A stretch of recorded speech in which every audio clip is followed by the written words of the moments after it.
Istri minta jatah ke menantu saat suami sedang bekerja berakhir gila.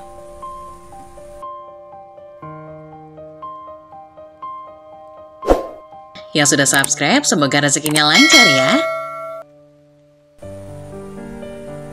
Sosok mertua memang menjadi perjudian bagi kita. Apabila kita mendapatkan mertua yang buruk, maka selama menjalani prahara rumah tangga, kehidupan anak dan menantunya akan seperti berada di neraka dunia. Tapi bukan berarti apabila mendapatkan mertua yang baik, maka kehidupan rumah tangga akan mulus juga. Seperti kisah yang diceritakan oleh Zulkifli. Ia adalah seorang pekerja rantauan yang meninggalkan istri, anak, dan menantunya di rumah. Awalnya Zulkifli sangat senang melihat seluruh keluarganya harmonis, mulai dari anak yang mendapatkan suami idamannya, istri yang akur dengan menantunya, dan dirinya yang masih bisa bekerja menafkahi istrinya. Zul memang asli anak rantau sedari muda. Ia bekerja di Jakarta sedangkan istrinya di rumah. Ia tak tega mengajak istrinya ke Jakarta. Selain biaya hidup di sana mahal, ia juga takut istrinya akan kesepian apabila dirinya pergi bekerja.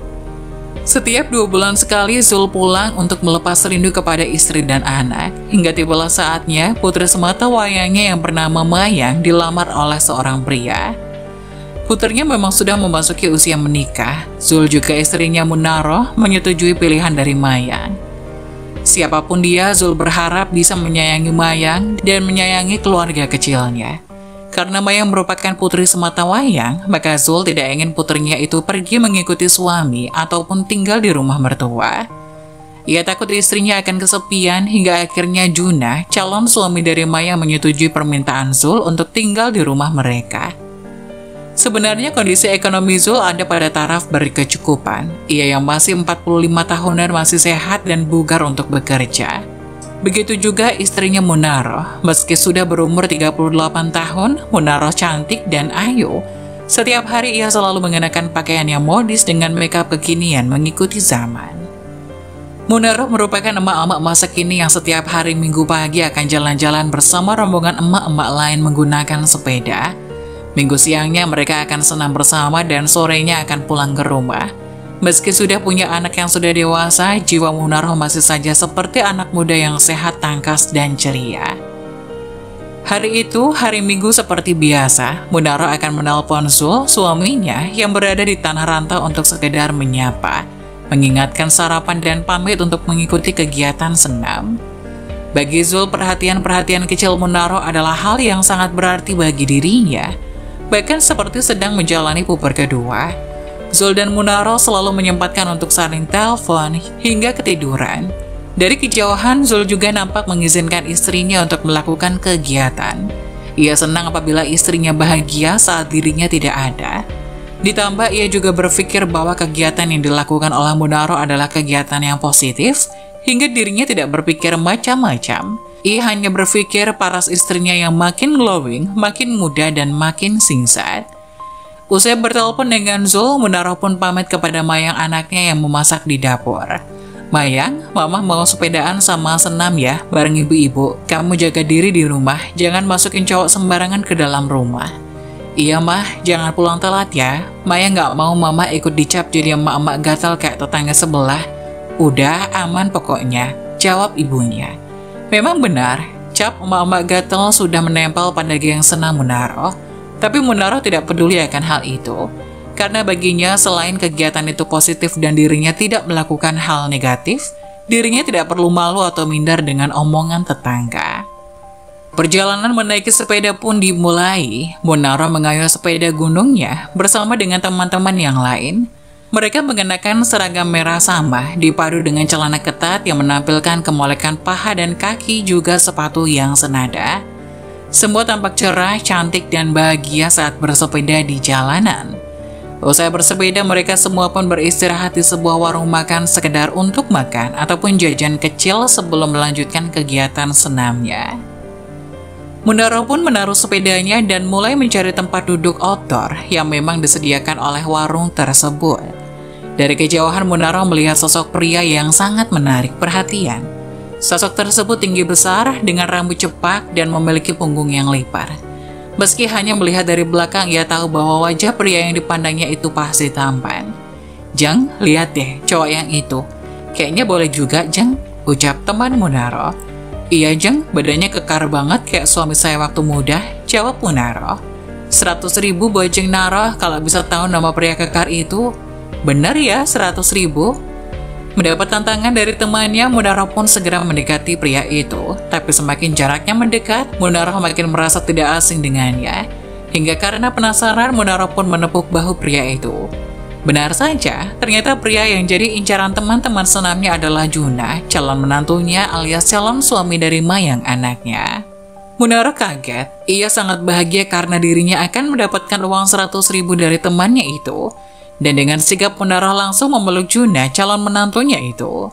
Ya ampun Juna, mama kira siapa? Dari jauh kok, mama kerasa tidak asing pas lihat kamu, ucap Munaro sambil memeluk calon menantunya.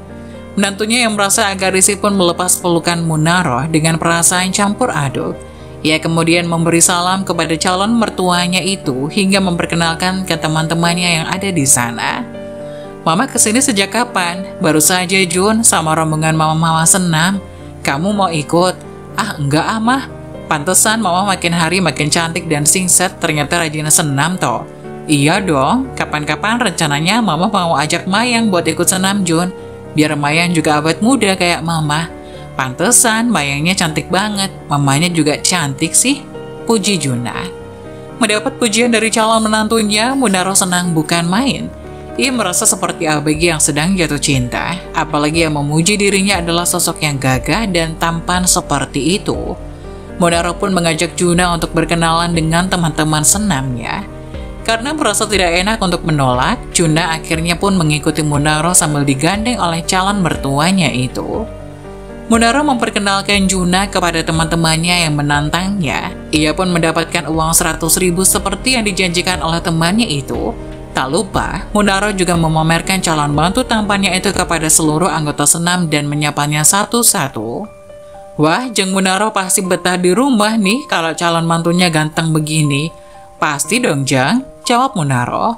Tunangan Mayang boleh juga Jeng, goda teman Munaro yang lain. Jangan dong Jeng, ini punya Mayang. Kamu kan janda 2 kali, kasihan nanti Juna dapat sisa kayak kamu. Canda ya Jeng, ledek Munaro kepada temannya itu.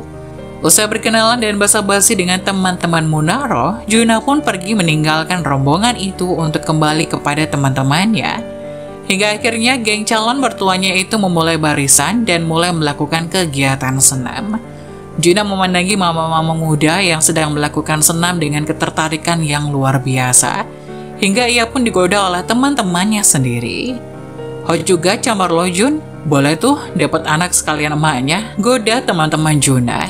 Juna yang digoda teman-temannya itu pun hanya tersenyum kecil sebelum melakukan perbincangan mereka yang lain. Hingga beberapa bulan kemudian, prosesi pernikahan Juna dan Mayang pun dilaksanakan. Mayang tampak cantik dan anggun saat mengenakan busana pengantin berwarna putih, dan Juna juga tampak gagah mengenakan jas senada dengan Mayang di prosesi akad nikah. Zul tampak bahagia, akhirnya dirinya bisa cuti lebih lama dari biasanya untuk melepas rindu kepada istrinya, sekaligus menikahkan putri sematawayangnya Mayang. Zul sangat kagum dengan kecantikan Munaro, ia seperti jatuh cinta berkali-kali kepada Munaro, meski Zul tahu bahwa usianya tak muda lagi. Apalagi ketika saat ini Munaro mengenakan kebaya yang slim fit dengan badannya, menampilkan kesan seksi bodi gitar Munaro yang membuat Zul selalu ingin berada di sampingnya. Bahkan, Zul juga terang-terangan menunjukkan rasa cemburunya ketika ada seorang pria yang bersalaman dengan istrinya. Setelah acara pernikahan selesai, Zul menghadiahkan Mayang dan Juna 2 buah tiket bulan madu untuk mereka berdua, agar anaknya itu merasakan kebahagiaan pasca pernikahan. Sebenarnya, Zul juga ingin berduaan dengan Munaro tanpa diganggu oleh siapapun. Seperginya Mayang dan Juna untuk bulan madu, Zul dan Munaro juga tak mau kalah saing. Mereka kemana-mana berdua bak pengantin baru. Hingga bucin dan perhatiannya Zul akhirnya memberikan dampak yang tidak enak yang dirasakan Munaro.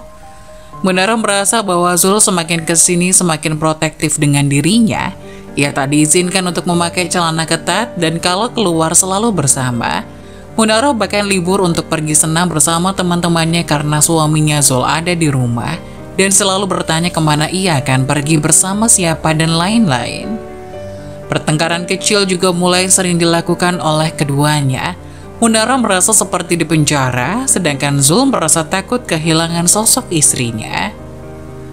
Hingga suatu ketika dirinya curhat kepada salah satu temannya soal perilaku Zul yang makin protektif. Temannya malah mengatakan bahwa Zul sedang curiga karena Munaro semakin cantik. Zul takut bahwa Munaro akan selingkuh. Munaro yang mendengar alasan itu pun makin kesal karena merasa dikompor-kompori oleh temannya itu. 1 minggu berlalu, ketika Mayang dan Juna pulang dari liburannya, Zul juga harus pergi berangkat kerja. Sebenarnya Zul masih ingin tinggal di samping istrinya, tapi mengingat pertengkarannya akhir-akhir ini, Zul akhirnya berangkat merantau dan berharap semua kembali normal seperti biasanya. Munaro yang ditinggal suami bekerja itu pun kembali hidup bebas seperti biasanya. Dirinya kerap memakai celana pendek dan tank top di dalam rumah, dan memakai celana ketat ketika bertemu dengan teman-temannya. Jiwa muda Munaro sudah kembali dan teman-temannya itu juga menyambutnya dengan senang hati. Suatu ketika Mayang sudah pergi kerja, sedangkan Juna suami Mayang masih di rumah karena shift siang. Munaro yang sudah terbiasa memakai celana pendek dan tank top itu keluar dari pintu kamar dan menyalakan TV di rumah. Di saat Munaro tampak enjoy dengan acara televisinya di rumah, Juna yang sedari tadi di kamar mandi pun keluar dan melihat kemolekan tubuh mertuanya. Meski awalnya agak ragu, Juna yang statusnya menantu itu pun menyapa mamanya dan memberanikan diri untuk duduk di sebelah mamah mertuanya, sekedar menemani menonton acara televisi, juga sekalian mengakrabkan diri. Gayung bersambut Munaro yang memang bukan tipe orang yang sungkan, ia dengan santai meladeni percakapan dari menantunya itu. Bahkan ia kerap kali menyandarkan kepalanya di bahu sang mantu. Juna yang awalnya masih ragu dan tegang itu pun akhirnya mulai santai dan membiasakan diri dengan perilaku mertuanya. Hubungan keduanya itu pun makin dekat dan makin akrab saja. Mayang yang melihat hal itu merasa senang karena suaminya diterima secara positif oleh mama dan papanya. Zul yang selalu mendengar Munaro memuji mantunya itu karena sering membantu dirinya pun juga merasa lega karena ada yang menggantikan peran dirinya sebagai laki-laki di rumah. Hingga Munaro tak perlu lagi memanggil tetangga hanya untuk menggantikan bolam lampu kamar karena semua itu bisa dilakukan menantunya. Beberapa bulan kemudian, ketika Mayang tidak ada di rumah, Juna makin hari makin berani kepada mertuanya. Munaro juga menyambut baik sikap dari Juna, bahkan mereka berdua tak segan-segan untuk saling berpelukan kala di rumah sepi. Suatu ketika saat kurir paket datang, Mayang kehabisan uang cash untuk membayar barang pesanan kepada kurir itu. Akhirnya dengan Mayang pun meminta uang kepada Juna, menantunya, untuk membayar paketannya. Juna yang merasa tidak keberatan pun memberikan uangnya kepada mertuanya itu untuk membayar paket. Tapi diganti ya mah? Iya. Setelah membayar uang paket, Mayang pun masuk lagi ke dalam rumah dan menutup pintu. Ia dikagetkan ketika Juna ternyata sudah bersiap di balik pintu dan mengagetkannya dengan pelukan kencang dan erat. Gantinya pakai ini. Munaro yang mendapat pelukan dan bisikan mesra dari menantunya pun merasakan senang bukan kepalang. Ia merasa seperti sedang mengalami puber kedua dan kasmaran untuk kedua kali. Tapi bukan kasmaran kepada suaminya, melainkan pada menantu. Hingga setelah saling berbalas pelukan, Munaro pun mengarahkan Juna untuk masuk ke dalam kamar. Dan mereka berdua berbuat hal terlarang yang tak lazim dilakukan oleh mertua dan menantu. Hubungan terlarang itu sengaja mereka sembunyikan dari masing-masing pasangan sahnya. Mayang tidak tahu apa yang sebenarnya terjadi ketika dirinya tidak di rumah. Begitu pula dengan Zul yang tidak tahu apa yang dilakukan istrinya. Hari berganti minggu, berganti bulan. Munaro dan Juna masih melanjutkan hubungan terlarangnya. Mereka bahkan kerap kali terang-terangan pergi berboncengan bersama dan pergi ke hotel untuk melanjutkan aksi perselingkuhannya. Hingga suatu ketika saat Zul pulang ke rumah, ia bingung karena mendapati rumahnya kosong. Padahal tadi pagi ia sempat berbincang dengan Munaro bahwa hari ini Munaro tidak pergi kemana-mana. Ia memang sengaja tidak menghubungi Munaro saat pulang karena ia berniat memberikan kejutan pada istri tercintanya itu. Tapi kali ini kejutannya gagal. Ia malah tak mendapati siapapun di rumah. Lama ia menunggu, akhirnya Zul mendengar suara motor berhenti di rumahnya. Ia melihat Munaro dan menantunya Juna berboncengan entah dari mana. Karena Zul sangat merindukan Munaroh, ia juga tahu bahwa mantu dan mertuanya itu akrab, dirinya tidak curiga. Zul berlari dari dalam rumah hingga keluar rumah untuk memeluk istrinya itu. Munaroh yang mendapati pelukan Zul itu sangat kaget dan bingung, hingga akhirnya ia membalas pelukan dari Zul dan mengajaknya masuk ke rumah. "Kamu dari mana aja sih, Mah?" "Dari pasar, Pah." "Papa kapan pulang? Kok nggak ngabarin Mama dulu?" tanya Munaroh mengalihkan perhatian. Ya niatnya Papa mau buat kejutan, tapi malah zong. "Maaf ya, Pah." Akhirnya Munaroh pun kembali ke pelukan Zul. Sedangkan selama Zul di rumah, Juna tidak pernah mendekati Munaroh. Ia juga memperhatikan Mayang secara penuh seolah mereka sedang beradu keromantisan bersama. Apabila Juna melihat Munaroh sedang bercanda dengan Zul, Juna akan membercandai istrinya itu. Begitupun sebaliknya, apabila Munaroh melihat Juna sedang bermesraan dengan Mayang, ia akan bermanja-manja dengan Zul suaminya. Hingga suatu ketika, ada seorang wanita datang ke rumahnya. Wanita itu berpakaian rapi dan bersih hingga Mayang yang membukakan pintu mengira dia adalah petugas bank yang ingin menagih hutang ke rumah.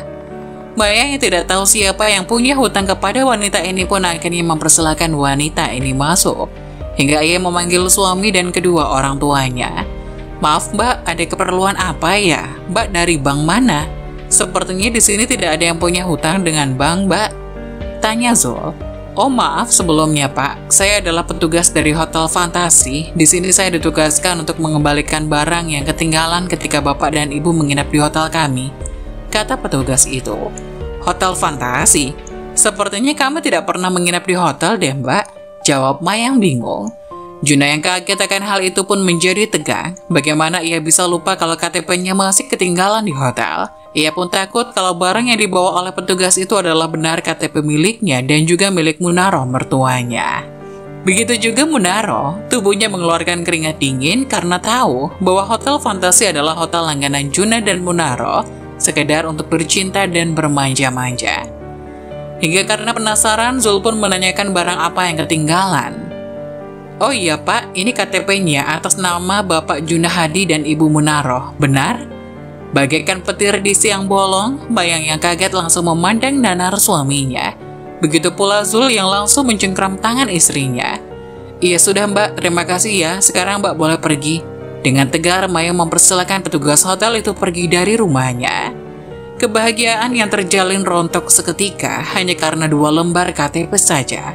Mayang yang sudah tak bisa menahan amarahnya pun akhirnya minta penjelasan pada Juna suaminya.